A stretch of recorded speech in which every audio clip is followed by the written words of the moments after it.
povo que vem de Angola, abençoai esse sítio,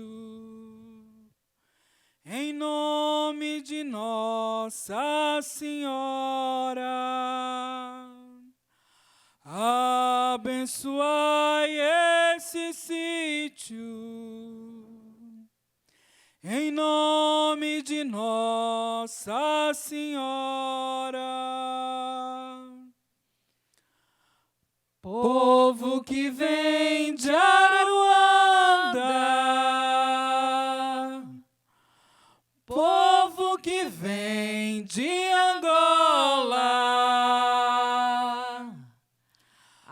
abençoai esse sítio, em nome de Nossa Senhora. Abençoai esse sítio, em nome de Nossa Senhora.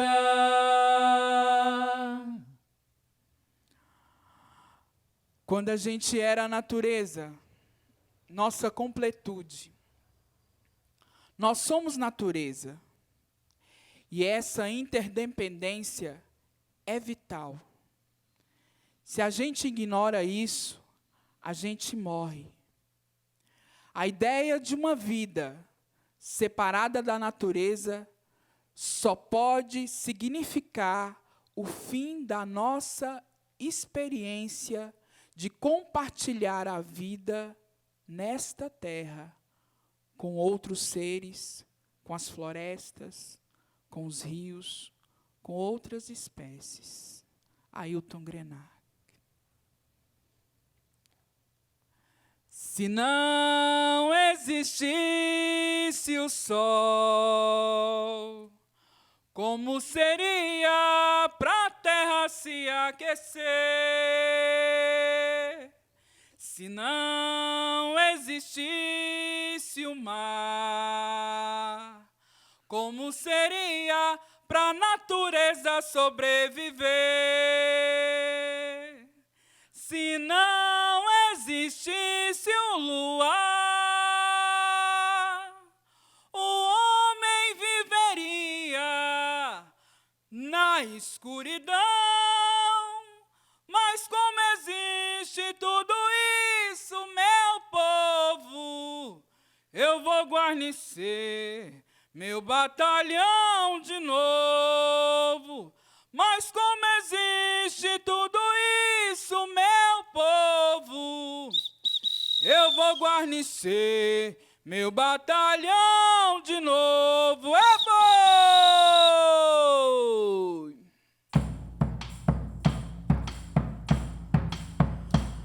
Se não existisse o sol, como seria pra terra se aquecer? Se não existisse o mar, como seria pra natureza sobreviver? Se não existisse o luar, o homem viveria na escuridão. Mas como existe tudo isso, meu povo, eu vou guarnecer meu batalhão de novo. Mas como existe tudo isso, meu povo, eu vou guarnecer meu batalhão de novo. Eu vou! Se não existisse o sol, como seria pra terra se aquecer? Se não existisse o mar, como seria pra natureza sobreviver? Se não existisse o luar, o homem viveria na escuridão. Mas como existe tudo isso, meu povo, eu vou guarnecer meu batalhão de novo. Mas como existe tudo isso,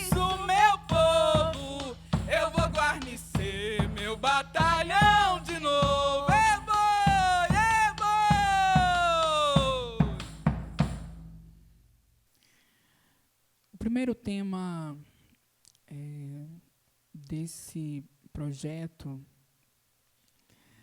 é a Calunga Grande. A Calunga Grande que nos acolheu. Eu sou Andréia Roseno, sou nascida no Vale do Mucuri, na cidade de Teoflotone, no quilombo urbano da Margem da Linha. E meus pais é a Maria Geralda, o Luiz Roseno. Se conheceram no Rio de Janeiro, um trabalhador da construção civil, ela é empregada doméstica.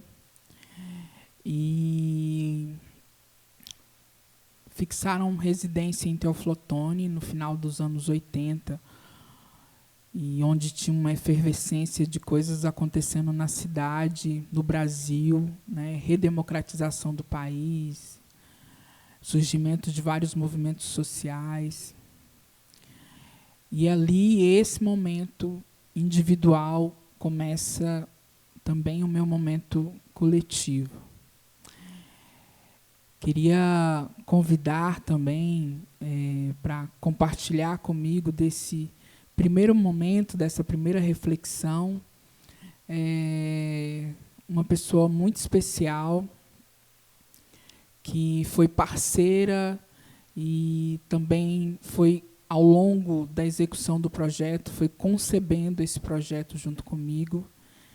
E vou chamá-la agora para se apresentar também. Então, eu sou Gui Oliveira,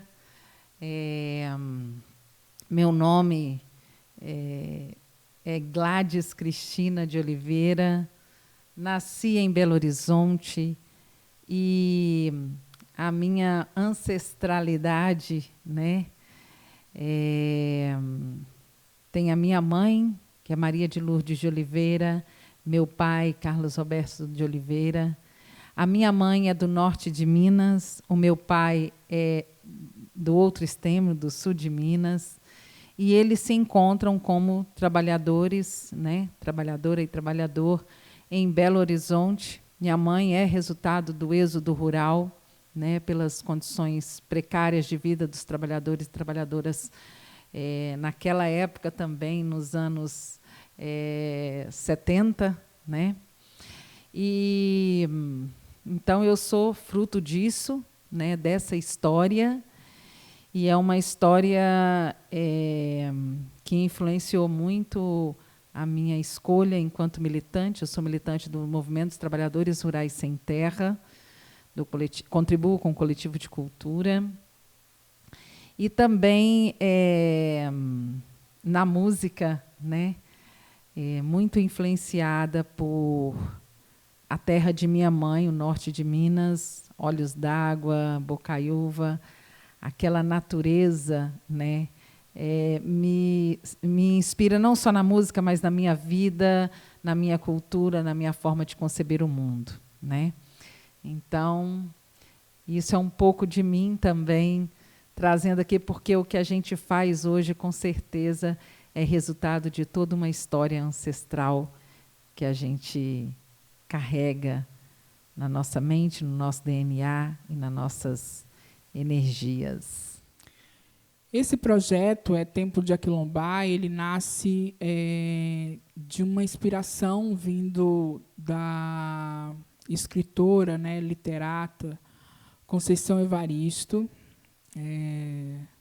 Quando Conceição é perguntada sobre naquele período de 2016, né, com a efervescência de várias manifestações de rua no Brasil, ela é perguntada como fazer para enfrentar um conservadorismo, né, um recrudescimento, uma violação de direitos, sobretudo relacionado às pessoas não terem vergonha de serem racistas, de serem homofóbicas.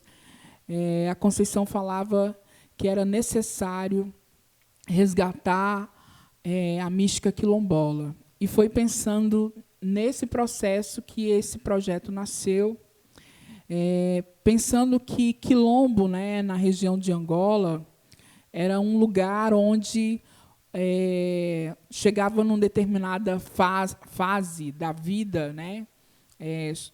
Essa fase, essa transição de criança para adolescente, né? Os homens eram apartados para um lugar onde esses iam aprender, né, da arte da guerra, da arte do feitiço. E ali sobreviviam, aprendiam várias coisas com seus mestres, né, com seus mais velhos e mais velhas, né. E aí, quando os povos bantus chegam no Brasil, eles chegam e, como forma de resistência, essa é a primeira resistência, então, eles rememoram, né, isso que vem do território africano e trazem para o Brasil. E o primeiro quilombo que a gente conhece é na Serra da Barriga, hoje é o estado do Alagoas, que é o Quilombo dos Palmares, com grandes lideranças, né, negras oriundas desse território. Então, assim, é tempo de aquilombar, é esse movimento, é essa inspiração da Conceição Evaristo. Quando a gente fala que a Calunga Grande nos acolheu, porque a Calunga, né, é o mar para tantas manifestações de matriz africana. A Calunga Grande também, a Calunga pode ser um cemitério, né, pode ser aquele que espanta, né, que espanta o mal. Então, assim, a gente coloca nesse primeiro momento, né, esse tema como a Calunga Grande que nos acolheu, porque a gente vai falar nesse primeiro momento no nosso espetáculo de um momento de travessia da primeira diáspora, né, como que foi essa primeira diáspora. Conjuntamente com isso, a gente está dizendo aqui dos primeiros embriões das nossas relações étnico-raciais aqui no território brasileiro. O Preto Velho me contou.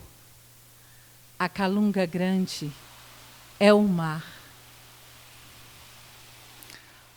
A Calunga Grande é o mar que está na origem da criação do mundo.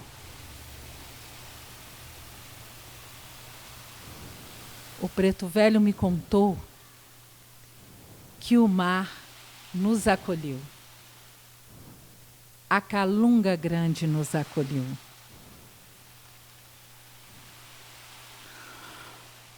O Preto Velho sobreviveu à Calunga Grande.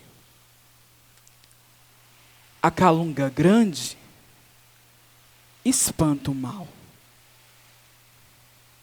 A Calunga Grande é o mar. A Calunga Grande é o mar. A Calunga Grande é o mar. A Calunga Grande é o mar. É o mar. É o mar. É o mar.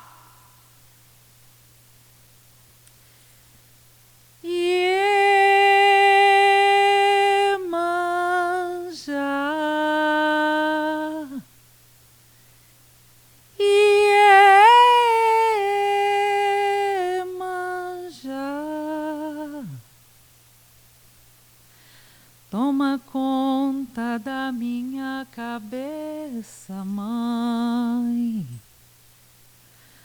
Não me deixe naufragar.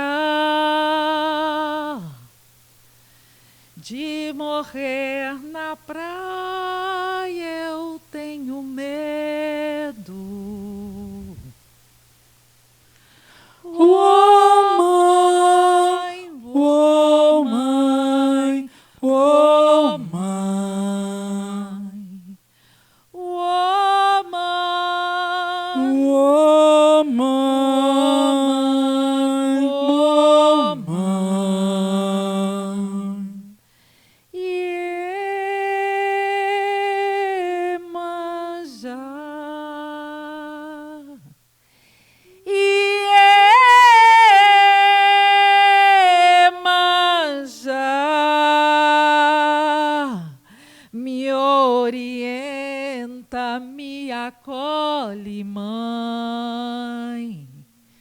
tenho tanto a navegar.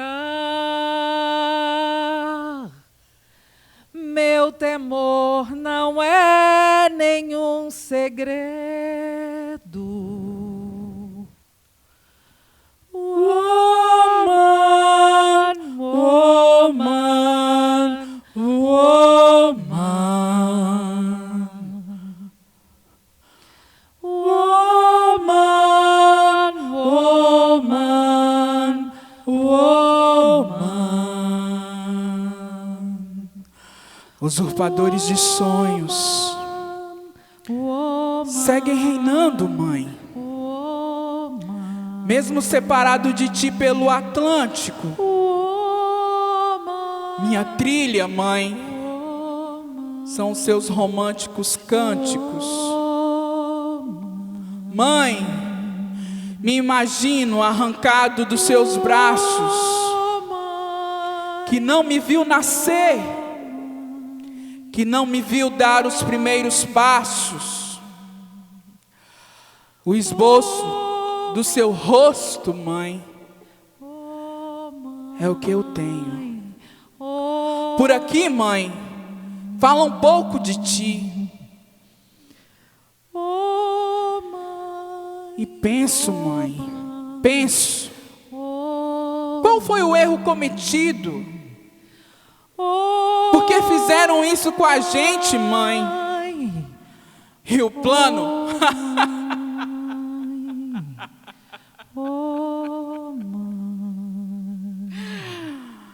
O plano fica claro, mãe.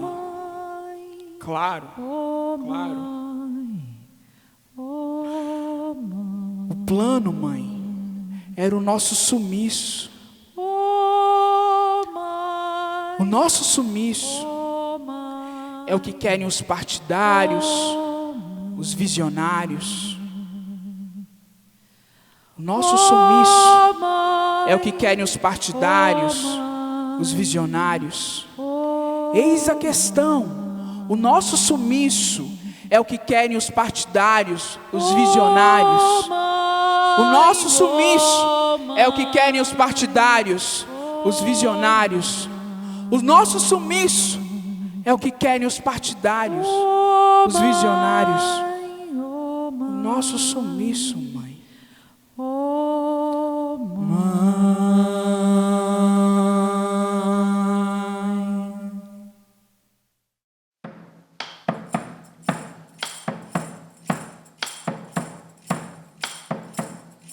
O marinheiro lá no mar relampeou.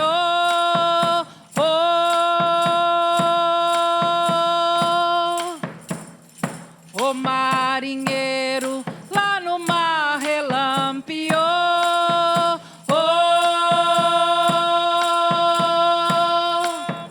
É sereia, é de Angola, é Pai Xangô.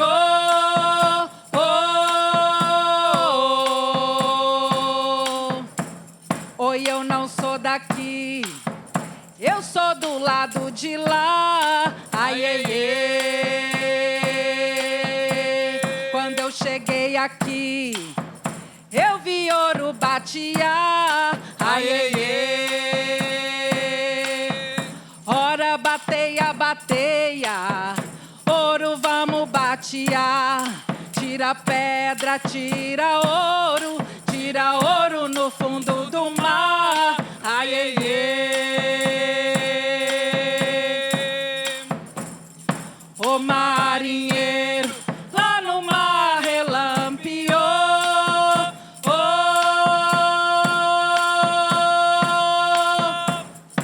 O marinheiro lá no mar relampeou.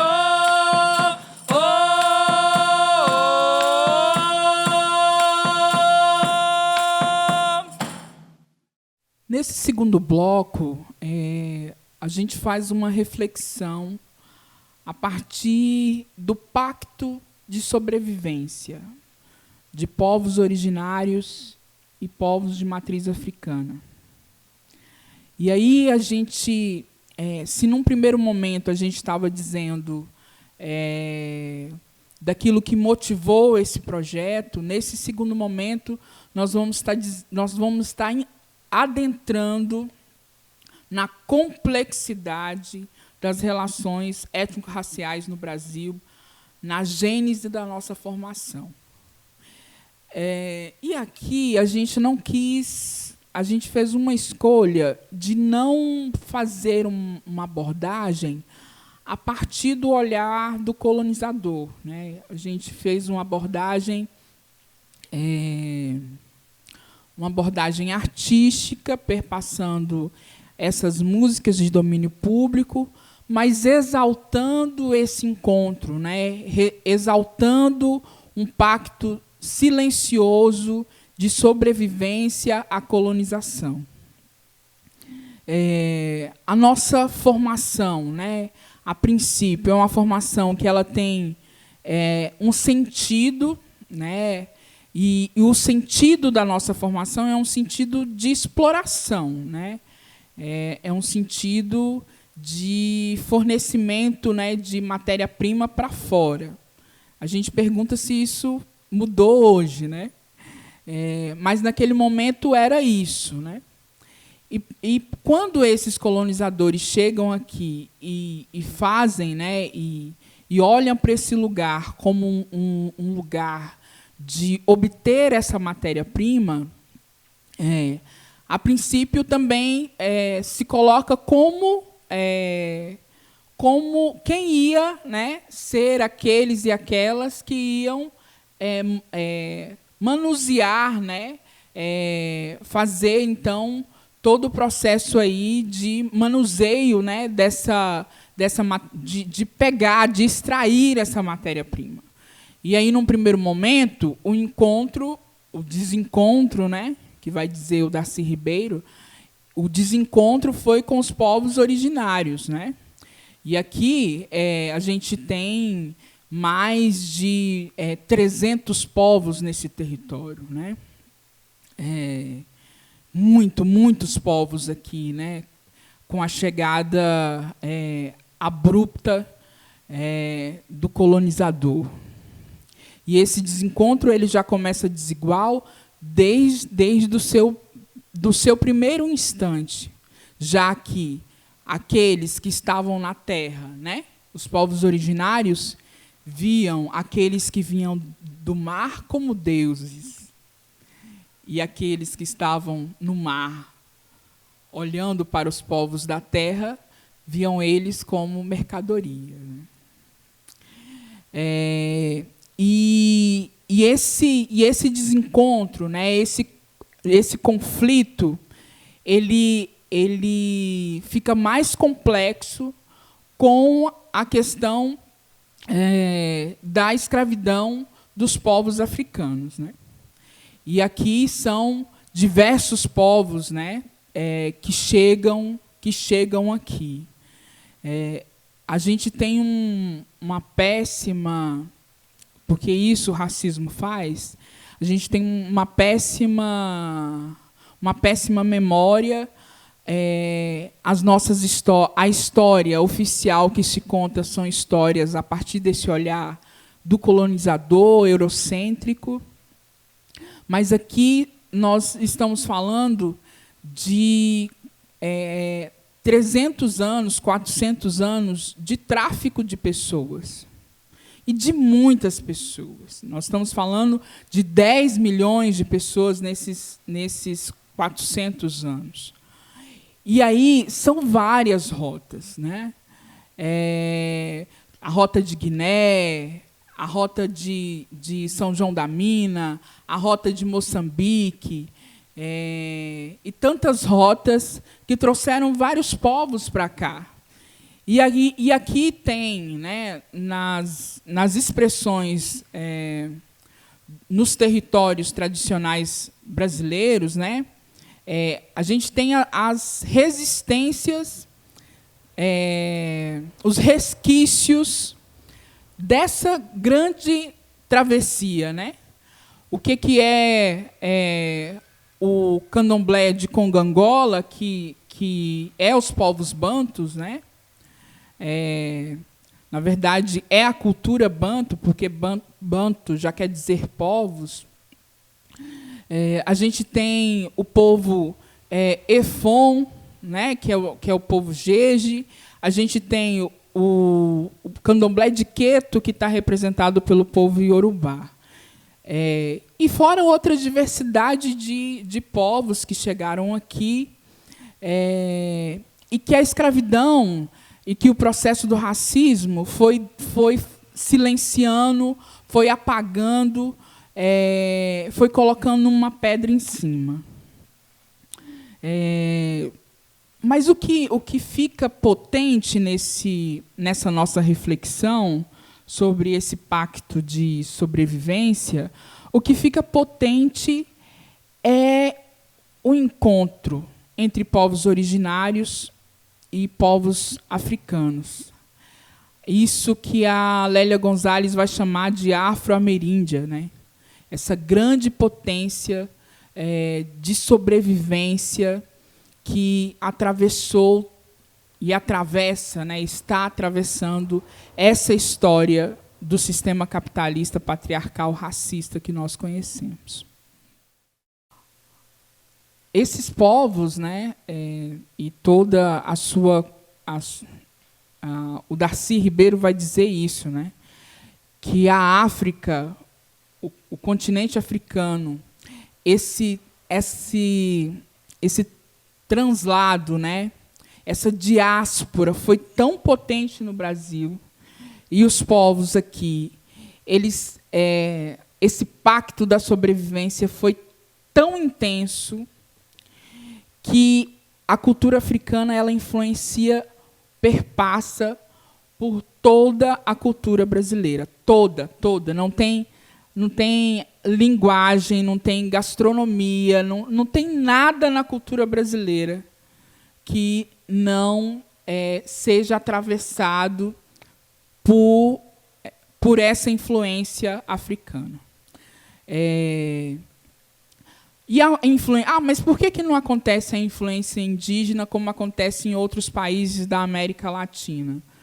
Porque aqui o extermínio ele acontece desde o primeiro encontro, né? Porque o colonizador, quando chega aqui, o seu corpo, o corpo do colonizador dentro de um território de um povo originário, era um corpo letal, né? Era um corpo que era arma. Então, esse genocídio dos povos originários é um genocídio contínuo, né? E essa marca dos povos indígenas não aparece porque, inclusive, quando a gente vai falar de racismo estrutural, esse é o primeiro racismo, essa é a primeira referência de racismo estrutural que nós precisamos falar, né? E esse projeto, que certamente ele não termina aqui com esse projeto da LAB, esse projeto quer aprofundar, quer pesquisar ainda mais essas relações, para que isso se amostre, né? Se amostre ainda mais, porque é uma relação muito complexa, né? É uma relação que ela está baseada no princípio de uma mercadoria, de pessoas enquanto mercadoria, e tá baseada nesse princípio do silenciamento, da invisibilidade. Então, trazer isso à mostra, né? Trazer todas as consequências desse processo, ainda para nós, hoje, né? Na segunda década do século XXI, ainda é um grande desafio. E fica aqui, né, para esse segundo bloco, para essa reflexão desse pacto de sobrevivência, o compromisso da gente continuar estudando e evidenciando essas relações. Foi um sequestro, um assalto. Quando chegamos aqui, não tínhamos o direito de fixar, não tínhamos o direito de amar, não tínhamos o direito de falar a nossa língua natal. Desde que chegamos aqui, quando um dos nossos chegou aqui, nós não aceitamos a escravidão. Nós não aceitamos a opressão. Não somos herdeiras e herdeiros de povos que foram escravos. Somos herdeiros e herdeiras de povos que foram escravizados. Escravizados. É preciso ter pés firmes no chão, sentir as forças vindas dos céus da missão, dos seios da Mãe África e do coração. É hora de escrever entre a razão e a emoção. Mãe, aqui crescemos, subnutridos de amor. A distância de ti, o doloroso chicote do feitor, nos tornou algo nunca imaginável, imprevisível. E isso nos trouxe um desconforto horrível. As trancas, as correntes, a prisão do corpo outrora. A gente precisa valorizar os nossos mais velhos. As nossas mestras, os nossos mestres, os nossos griots. Quando um sábio, um mestre morre, ele nunca será esquecido. Ele servirá de espelho, seus feitos serão contados por sua descendência, será sempre semente, alicerce. Nossos ancestrais sabiam que naquela travessia, que aquilo não seria bom. Foram tirados do seu lugar, de suas famílias, do seu povo, dos seus costumes, da sua língua, da sua terra. Mesmo acorrentados, vivendo todo tipo de humilhação, realizaram um pacto silencioso.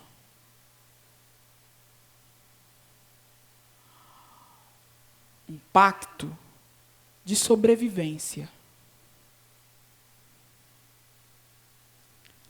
Uma travessia longa, dolorida, mas tem o amanhecer. Um pacto de sobrevivência. Vamos ficar vivos, vivas. Um pacto silencioso de sobrevivência. Eles combinaram de nos matar. Nós combinamos de não morrer. Eles combinaram de nos matar e nós combinamos de não morrer. Oh, mamãe, embala eu, mamãe, abraça eu, mamãe, tem dó de mim. Oh, mamãe, embala eu, mamãe, abraça eu, mamãe, cuida de mim. Oh, mamãe, embala eu, mamãe, abraça eu, mamãe, tem dó de mim. Oh, mamãe, embala eu, mamãe, abraça eu, mamãe, cuida de mim. Eles combinaram de nos matar. Nós combinamos de não morrer. Eles combinaram de nos matar. Nós combinamos de não morrer. Eles combinaram de nos matar. E nós combinamos de não morrer. Ia, ia, que me mensuei, se menganga, camushima dunda me, catemboyo, se menganga. Ia, ia, que me mensuei, se menganga, camushima dunda me, catemboyo, se menganga. Camushima dunda me, catemboyo, se menganga. Camushima dunda me, catemboyo, se menganga. Ia, ia, que me mensuei, se menganga. Camushima dunda me, catemboyo, se menganga. Camushima dunda me, catemboyo, se menganga. Camushima dunda me, catemboyo, se menganga. Ia, ia, que me mensuei, se menganga. Camushima dunda me, catemboyo, se menganga. Camushima dunda me, catemboyo, se menganga. Camushima dunda me, catemboyo, se menganga. Ia, ia, Meu coração que me está apertado, mensuei, triste, Camushima mas ainda assim dunda me, ando, catemboyo, ainda assim canto, ainda assim caminho. que me mensuei. Acredito, tenho fé, ainda amo. Coração acuado, triste, não sabe o que vai acontecer, mas tem que continuar a andar. Camushima dunda me, catemboyo, se menganga. Ia, ia, que me mensuei, se menganga. Camushima dunda me, catemboyo, se menganga. Ia, ia, que me mensuei, se menganga. Camushima dunda me, catemboyo, se menganga. Camushima dunda me, catemboyo, se menganga.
Ao invocarmos as nossas divindades diante de um cenário tão perverso, tão cruel, ao invocar nossas divindades, nossos ancestrais do continente além-mar, nós encontramos com o ancestral dessa terra. Dessa terra. Seu Tupinambá, quando vem na aldeia, ele traz na cinta uma cobra coral. Seu Tupinambá, quando vem na aldeia, ele traz na cinta uma cobra coral. Oi, é uma cobra coral. Oi, é uma cobra coral.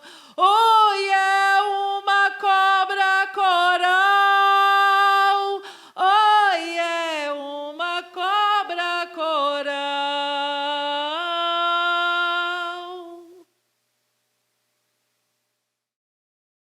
Na boca da mata eu avistei um pássaro cantando, avisando que cheguei, guardião do caminho, me proteja dos espinhos que trago no coração. Ciência boa, folha seca forra o chão, na mata fechada.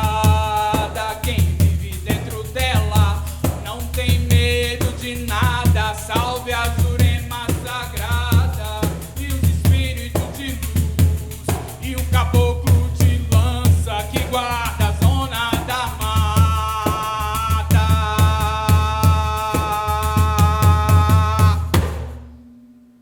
É festa de liberdade, do povão, do cortejo, do encontro. Viva os caboclos do Brasil, minha gente! Viva!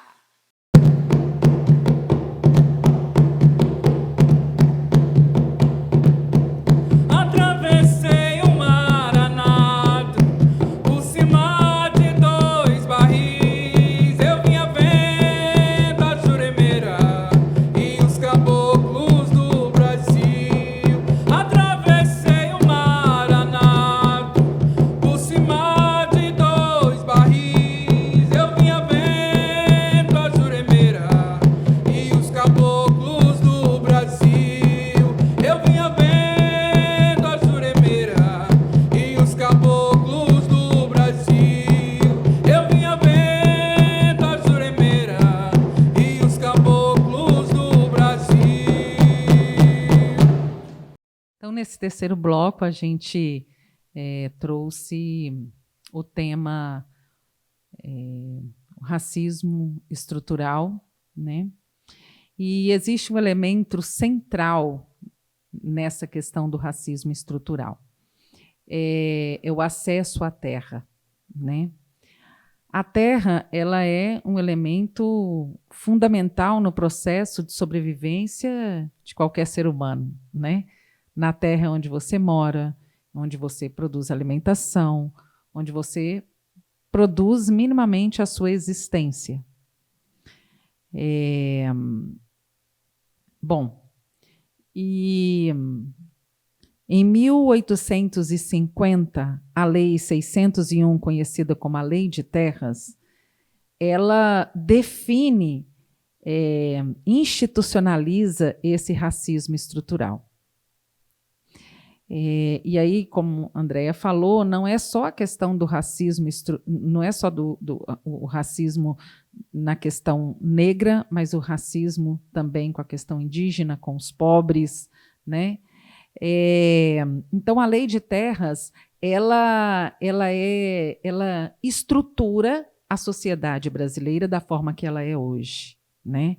Então, ela tem uma importância, uma centralidade histórica no processo de expropriação, né? Porque ela regulariza, ela é a primeira lei que regulariza essa expropriação, né? Então, eu vou falar inicialmente disso, porque a lei, primeiro, a lei, de acordo com essa lei, ela é considerada, né, fundamental nesse processo de expropriação, porque ela diz, olha, a terra ela passa a ter valor, né? Valor de mercado. Ela passa a poder ser vendida. Mas, para ser vendida, ela precisa de ser regularizada, certo? Então, a pessoa, para dizer assim, ó, eu sou dono dessa terra, ela precisa de um documento, então ela precisa regularizar. É isso, né? Então, nós temos dois problemas. A população pobre, e aí eu estou falando de camponeses, de indígenas, de negros e negras, né? Que naquela época já tinha alguns, né? Ex-escravos.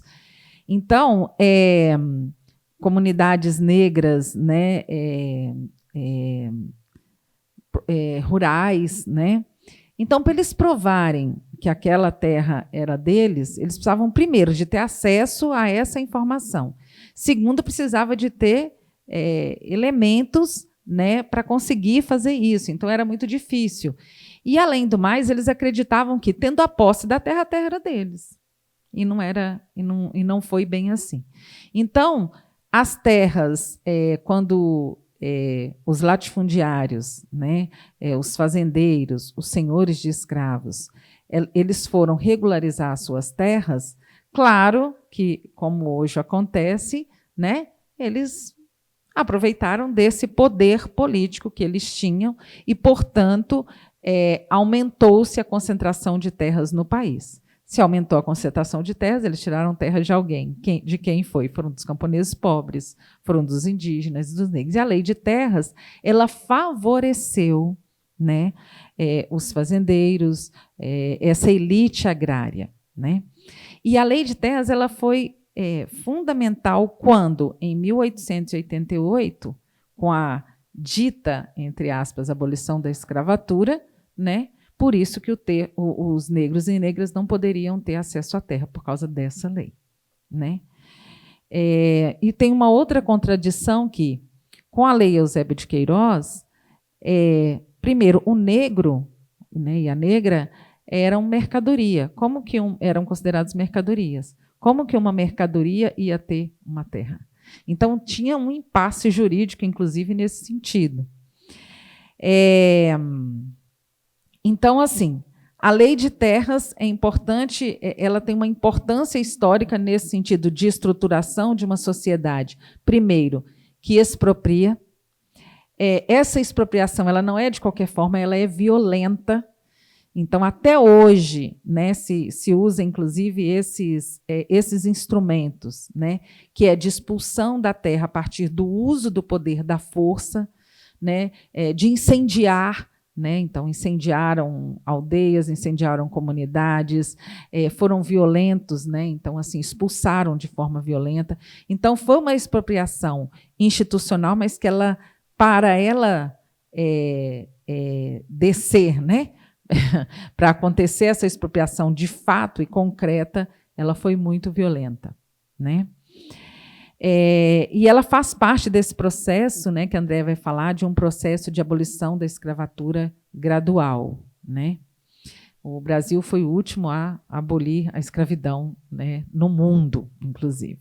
O que acontece é que, com a lei de terras, o Estado ele favorece de forma muito evidente, então, esse extrato social, né, que é a elite agrária, em contraponto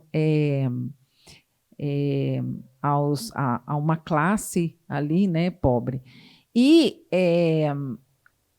as comunidades negras, elas foram evidentemente muito prejudicadas nisso. Por quê? Porque às vezes o negro recebia a terra da igreja como uma doação, ou um fazendeiro que doava um pedaço ali. Então, essas terras eles perderam praticamente, muitos perderam porque os proprietários forjavam documentos, né? E esses documentos, a partir do documento equivalia, então eles perderam essas terras deles. Uma outra coisa que também é importante a gente trazer aqui, em relação à terra, que com a abolição da escravatura, 1/4 do orçamento do Império foi destinado para empréstimos, entre aspas, de pagar com 50 anos, né, aos latifundiários, ou seja, eles ainda foram indenizados, né, pela abolição, né, ou seja, foi ao contrário. E uma outra coisa importante também da Lei de Terras é que antes um senhor, um fazendeiro, um senhor de escravo, por exemplo, ele poderia pegar um crédito no banco, né, provando a sua renda a partir de cabeças de escravos. Não era pela terra, era pela cabeça de escravos. Com a Lei de Terras, a terra passa a ser... chamava-se, inclusive, a renda do trabalho, né? Com a Lei de Terras, aí a gente fala da renda da terra, porque aí a terra é que garante, né, esse empréstimo do senhor. Então, por isso que eles queriam aumentar o número de terras para ter mais poder e para poder, né, se manter aí no poder político e econômico. Então, essa foi uma das graves consequências da Lei de Terras até hoje, por isso que existe sem terra, por isso que existe sem teto, por isso que existe uma luta pela demarcação das terras indígenas até hoje. Então, é um problema estrutural no nosso país, né, essa questão das terras. E a Guê está falando, né, sobre a questão gradual, né, da abolição. Foi um processo gradual porque foi um processo de beneficiamento de uma elite e também por conta, né, desse racismo estrutural no sentido de pensar, né, como um país que tinha, desde a sua gênese, a escravidão de seres humanos, né? Como que esse país, de uma hora para outra, ia pegar todo esse contingente de pessoas que, naquela construção de pensamento, era mercadoria, e transformá-las em cidadãos livres.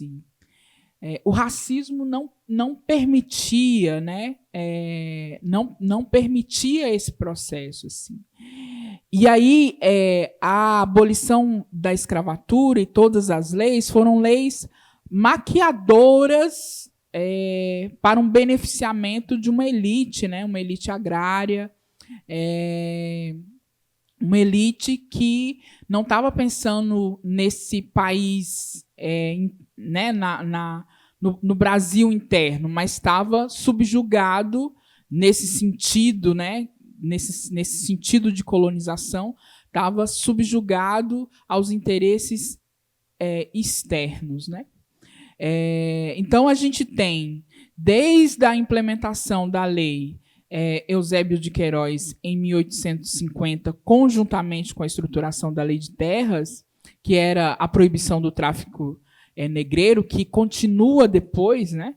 Continua por um bom tempo, porque era rentável escravizar pessoas, né?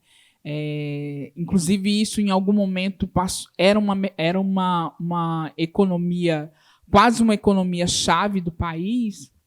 A gente passou pela lei do sexagenário, passamos pela lei do ventre livre, leis essas que a lei do sexagenário, por exemplo, era uma lei que falava de liberdade ao escravizado com mais de 60 anos. Poxa vida!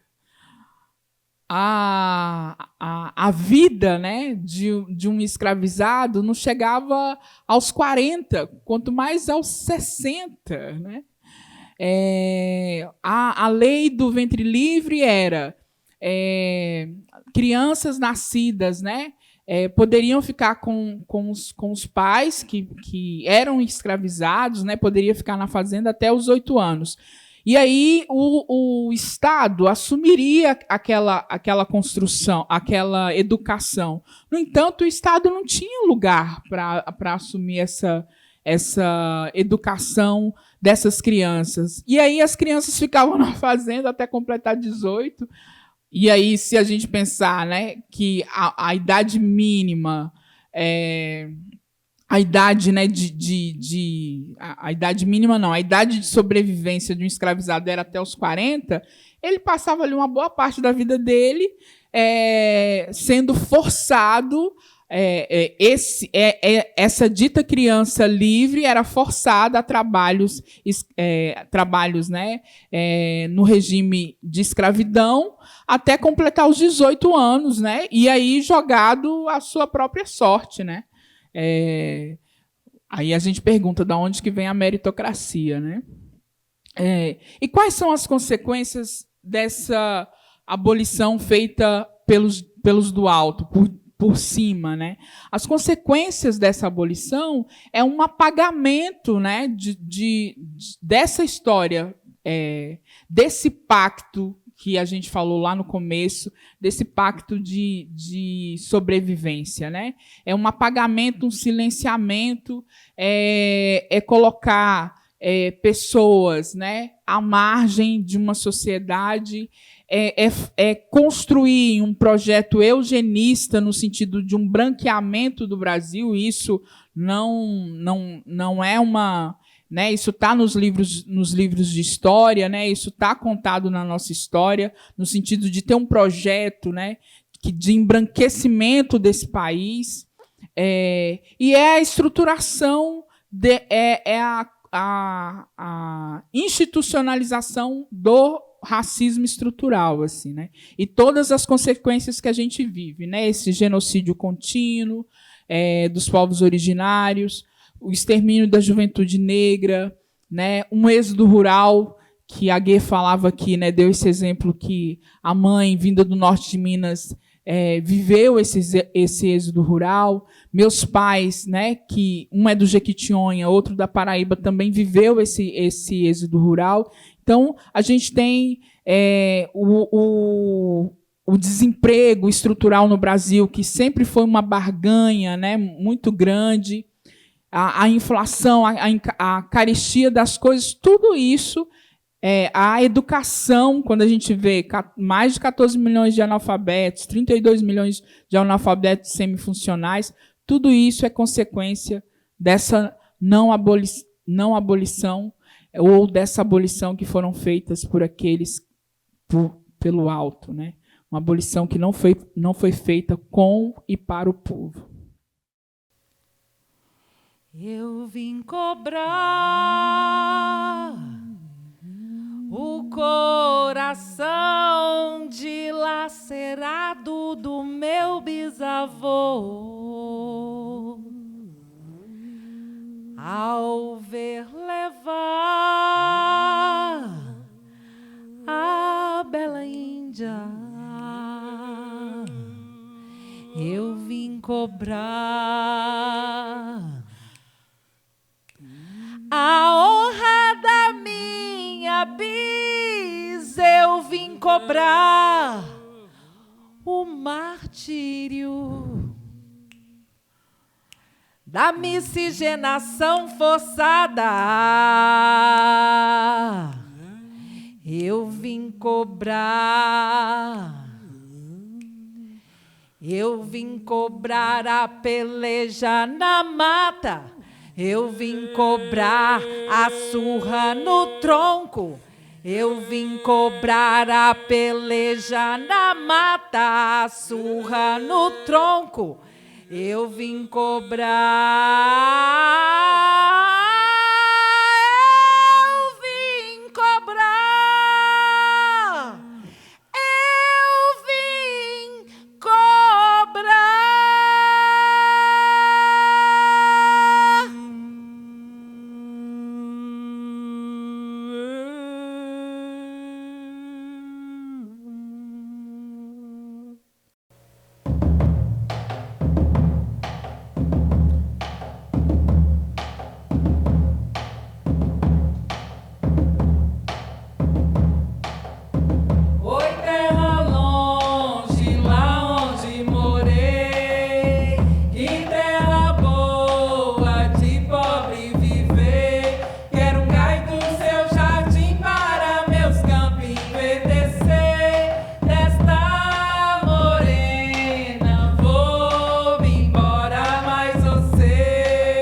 A falsa abolição.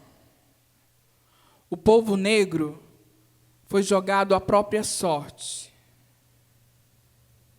Sem terra, sem pão, sem trabalho. Uma contínua travessia. Tava dormindo, Gangoma me chamou. Tava dormindo, Gangoma me chamou. Disse: levanta, povo, cativeiro acabou. Disse: levanta, povo, cativeiro acabou. Tava dormindo, Gangoma me chamou.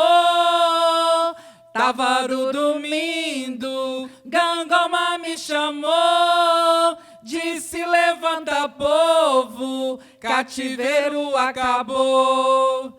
Disse: levanta, povo, cativeiro acabou. Acabou? Cativeiro acabou? Cativeiro acabou? Cativeiro acabou? Cativeiro acabou? Cativeiro acabou?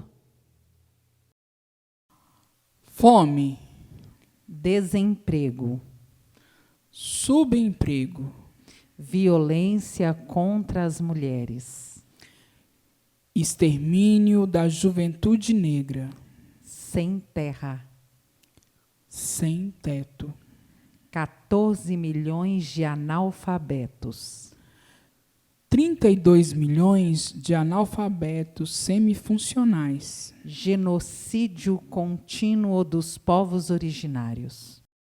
Quando falamos numa mínima reparação, ações afirmativas, inclusão, cotas, o opressor ameaça recalçar as suas botas. Você me chamou tropeiro. Eu não sou tropeiro, não. Sou arrieiro da tropa Marculino. O tropeiro é meu patrão. Você me chamou tropeiro. Eu não sou tropeiro, não. Sou arrieiro da tropa Marculino. O tropeiro é meu patrão.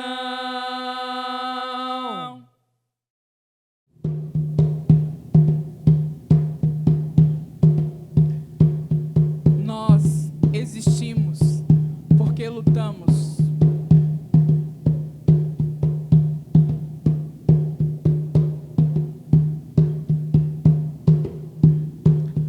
Nós existimos porque lutamos.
contra a mineração. Salve o Quilombo, brejo dos crioulos. Um salve a todas as lutadoras e lutadores que deixa, que faz essas giras girar, que faz esse mundo girar, que luta em resistência. Quero convidar aqui toda a equipe técnica que fez parte da construção desse projeto É Tempo de Aquilombar. Vem, Daniel, vem aquilombar com a gente. Vem, Júnior, vem aquilombar com a gente. Vem, Jéssica, vem aquilombar com a gente. Vem, Bambam, vem aquilombar com a gente. Ô, gira, deixa gira, girar. Ô, gira, deixa gira, girar. Ô, gira, deixa gira, girar.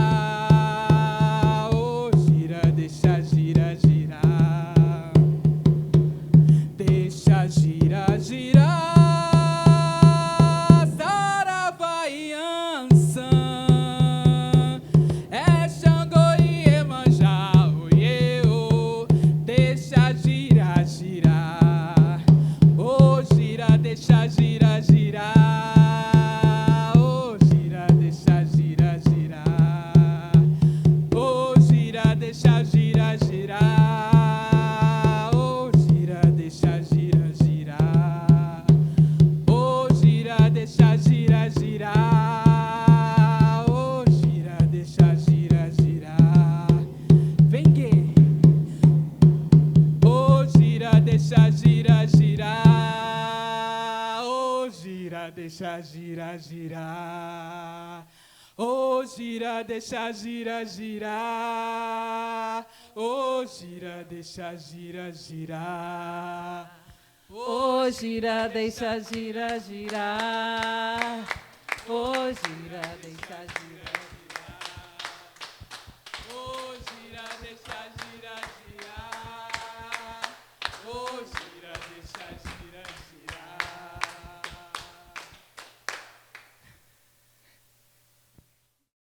Pedrinha é miudinha, mas na Aruanda é lajedo.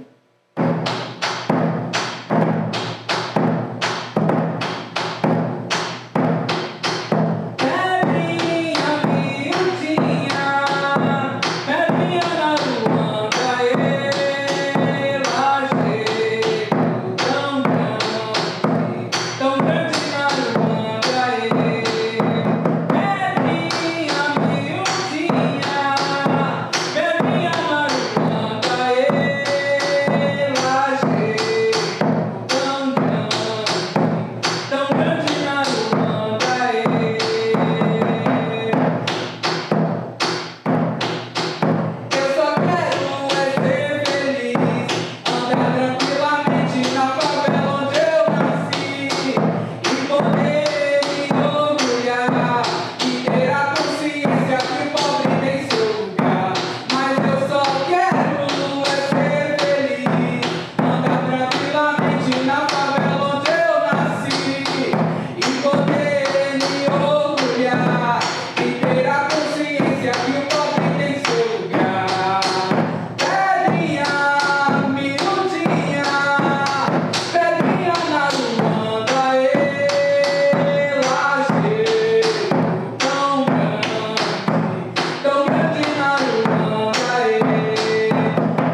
meio à fumaça, sigo sem nenhum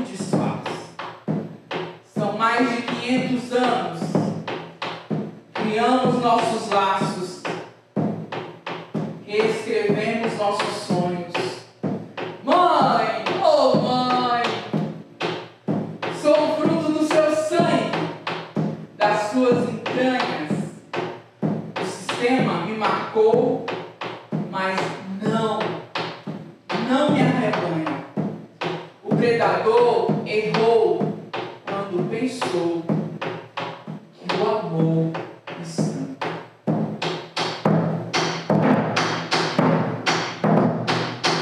Pedrinha, miudinha, pedrinha na Aruanda, lajeiro, tão grande na Aruanda, pedrinha, miudinha, pedrinha na Aruanda, lajeiro, tão grande na Aruanda. O amor não estanca. Oh,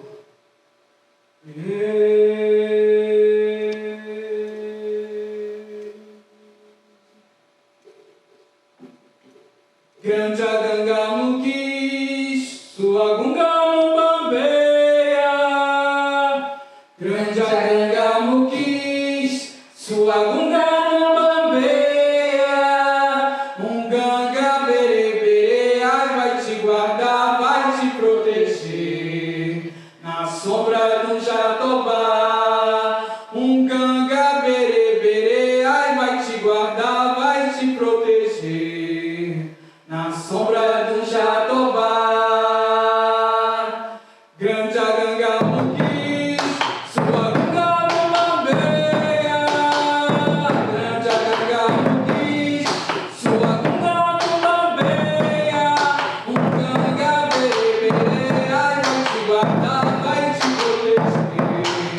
Na sombra do jatobá. Um ganga berebere, ai, vai te guardar, vai te proteger. Na sombra do jatobá.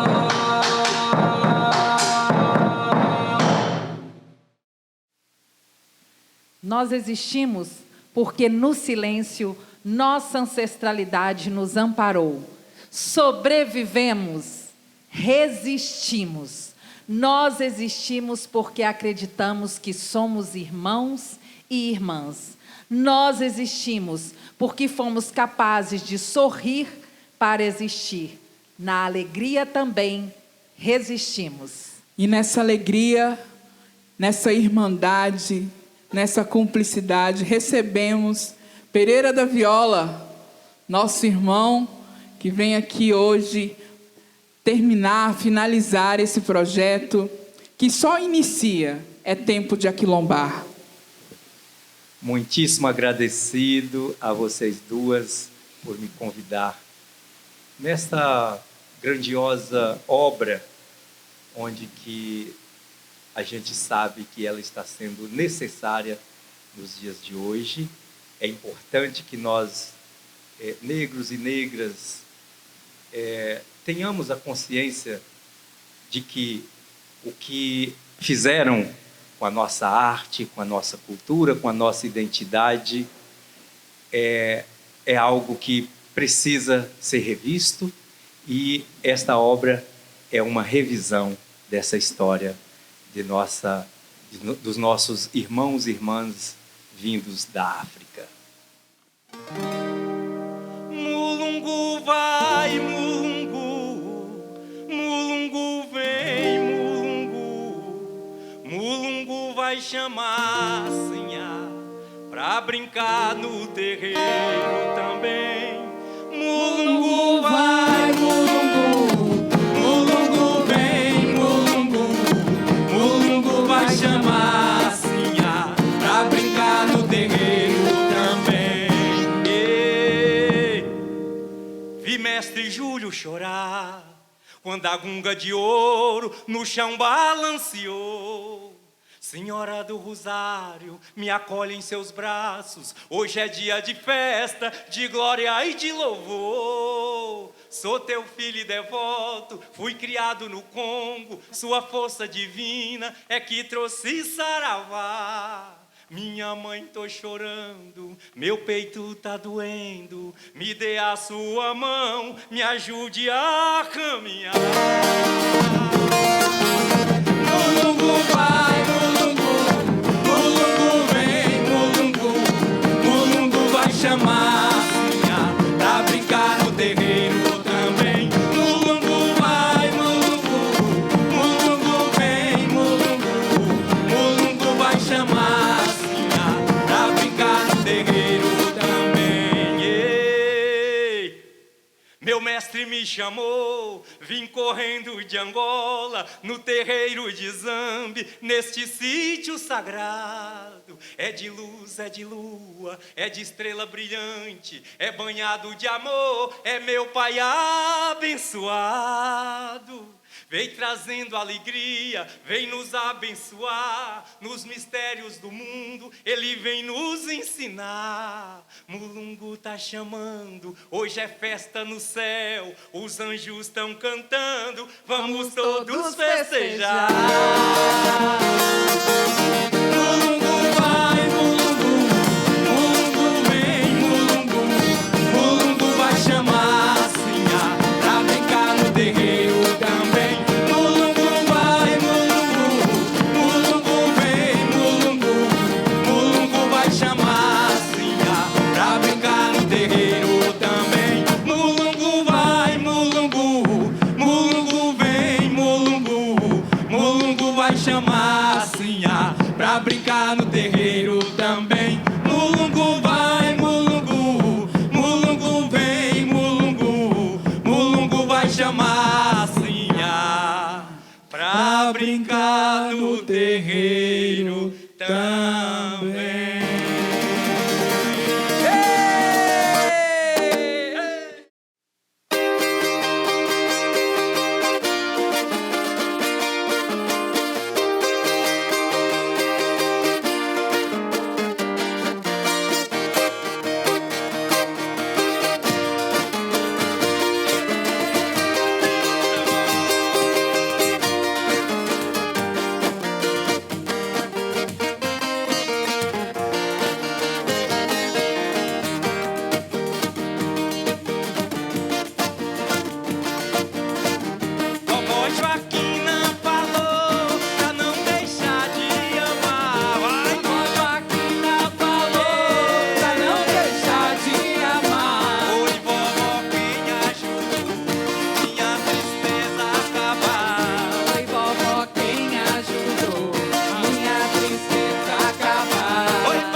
A gente encerra.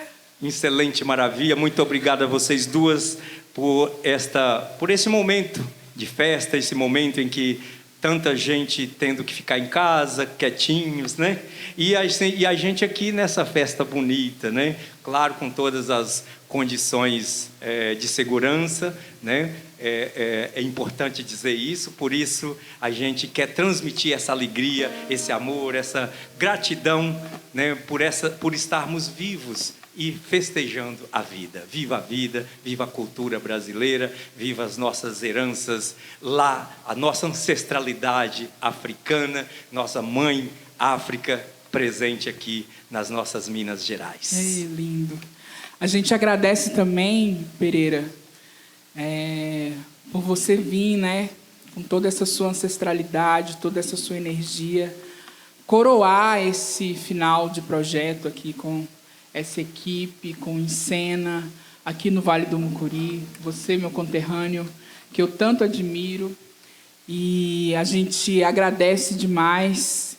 E a gente espera que vocês em casa, né, quem vai estar aí assistindo esse vídeo, que prestigie, né, que prestigie as pessoas da nossa terra, que tanto traz alegria e traz um bem danado, um quentinho para o coração nesses tempos tão estranhos.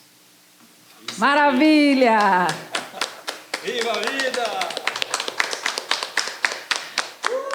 Aquilo que os nossos antepassados fizeram, que, né, nós não estamos aqui replicando o continente africano, as origens, né, desse continente africano, mas a gente está aqui fazendo uma nova nação, um novo povo. Nós somos um novo povo, né? O que a gente não pode negar nesse processo de ser novo povo é que a gente não pode ter só a história contada a partir do olhar do colonizador. Então, a gente precisa contar a história a partir dos nossos olhares. E justamente é muito diferenciado porque a cosmovisão ela é outra, né? A gente fala de um processo ancestral, né? A gente fala de energias que se manifestam na gente, né? Então, a cosmovisão de mundo, a maneira com qual a gente vê o mundo, a maneira com qual a gente bebe o mundo, a maneira com qual nos conectamos com o mundo é muito diferente. E o aquilombar que nós propomos e estamos propondo, e que nós já fizemos essa experiência no passado, é um aquilombar diferente das experiências que nós temos. Inclusive, a gente tem, né, num processo de organização, muitas vezes, de nos apagar, de não nos contar enquanto processos orgânicos, organizativos, né? E essa memória ancestral é uma memória que essa memória ancestral, essa memória de como a gente, como o chá de camomila, por exemplo, serve para nos acalmar. Ela faz um contraponto à farmácia, à grande indústria, né, farmacêutica. O boldo, né, que serve para banho, que também serve para nos acalmar. Um contraponto a uma lógica perversa, muitas vezes, de lidar com a saúde mental das pessoas, sobretudo nesse tempo que nós estamos vivendo. Então, assim, a bezendeira, né, que está pelos interiores, está aqui na nossa região, e que nas cidades isso é coisa muito rara da gente encontrar. Então, a gente está falando de uma cosmovisão e de uma memória que está em nós que é muito, muito, muito, muito diferente daquilo que está posto nessa sociedade que nos extermina, que nos mata de fome, que mata a nossa juventude, que não respeita os nossos mais velhos, as nossas mais velhas. E aqui eu também, Gê, eu acho que toda essa vivência, né, que que ao longo desses anos você tem com a cultura popular, né, com os mestres, as mestras da cultura popular, né, com o povo, né, nessa resistência do povo, eu acho que a gente poderia dialogar um pouco mais sobre esses exemplos. Sim. Então, acho que o legado, primeiro, acho que você falou de um jeito que eu queria trazer aqui, né? Por exemplo, eu convivi com o povo do Congado e eles se organizam na Irmandade do Rosário, né? É uma irmandade, porque é uma irmandade antiga, né? Desde o tempo da escravidão, eles se organizavam na Irmandade do Rosário, inclusive uma organização religiosa, política, né? Tinha intencionalidade, então um trabalhava para ajudar o outro a se libertar e contribuía nesse processo. Por isso eles se chamavam irmãos e irmãs do Rosário, né? Também era uma organização em que os negros, claro, né, eles se organizavam ali, então era política também, os negros e negras escravizados e escravizadas. E então, assim, nós temos muito pouco conhecimento desse legado. E é uma fonte que é necessária a gente beber hoje. E que essas comunidades, elas sobrevivem, elas existem até hoje enquanto organização da vida comunitária. Então, os valores de comunidade, de solidariedade, né, são valores que estão sendo vivenciados, né? Quando um irmão do Rosário morre, né? Então, assim, eles são solidários em vários sentidos, né? Se precisar, desde bancar o velório, o enterro, até ir lá, se despedir do irmão. Você vai numa festa de congados, eles agradecem a comida, né? Então, uma outra relação e que nos ensina, é um legado mais que centenário. E nesses exemplos, né, que a Guê trouxe, né, de resistências, e aí ela trouxe, né, a Irmandade de Nossa Senhora do Rosário, mas a gente também poderia falar da Irmandade da Nossa Senhora da Boa Morte, né, em Salvador, e tantos outros espaços, né, das expressões, né, afoxés, os maracatus, né, os bois, enfim, né, muita resistência do povo a partir da cultura popular, né, que foi fazendo uma outra forma, né, quase uma forma paralela dentro desse sistema que nos marginaliza, que nos coloca de lado, que diz que isso aqui é uma cultura chula, né, uma coisa uma coisa que não agrega, né? E muitas vezes nos coloca nesse lugar folclorizado, né? Não é num lugar de ação, num lugar que pode implodir, né? Coisitas diferentes, né? Enfim, esse tempo de aquilombar, a gente fechando essa reflexão, é chamar cada um, chamar quem está nos vendo, a refletir sobre uma nova forma de se posicionar no mundo, né? A gente começa esse projeto com uma reflexão do Ailton Krenak falando: se a gente não pensar uma outra forma de relação com a natureza, e essa nossa relação ela é ininterrupta, ela é vital, a natureza vai continuar e a humanidade, vai sucumbir. E aí, aonde que está a chave disso, né? Aonde que está a chave da nossa sobrevivência, de uma outra sobrevivência?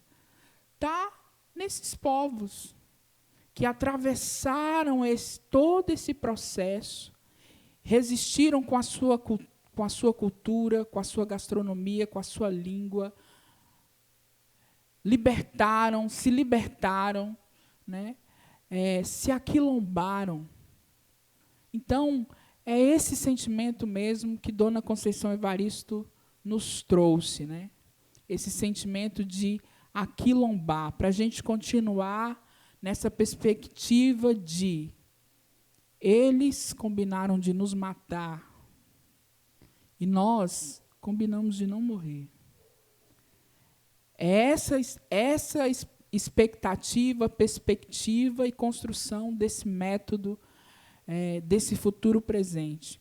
Porque é isso, né? Do jeito que a gente está caminhando, a natureza vai passar por nós. E quem vai sucumbir somos essa humanidade do jeito que ela está aí.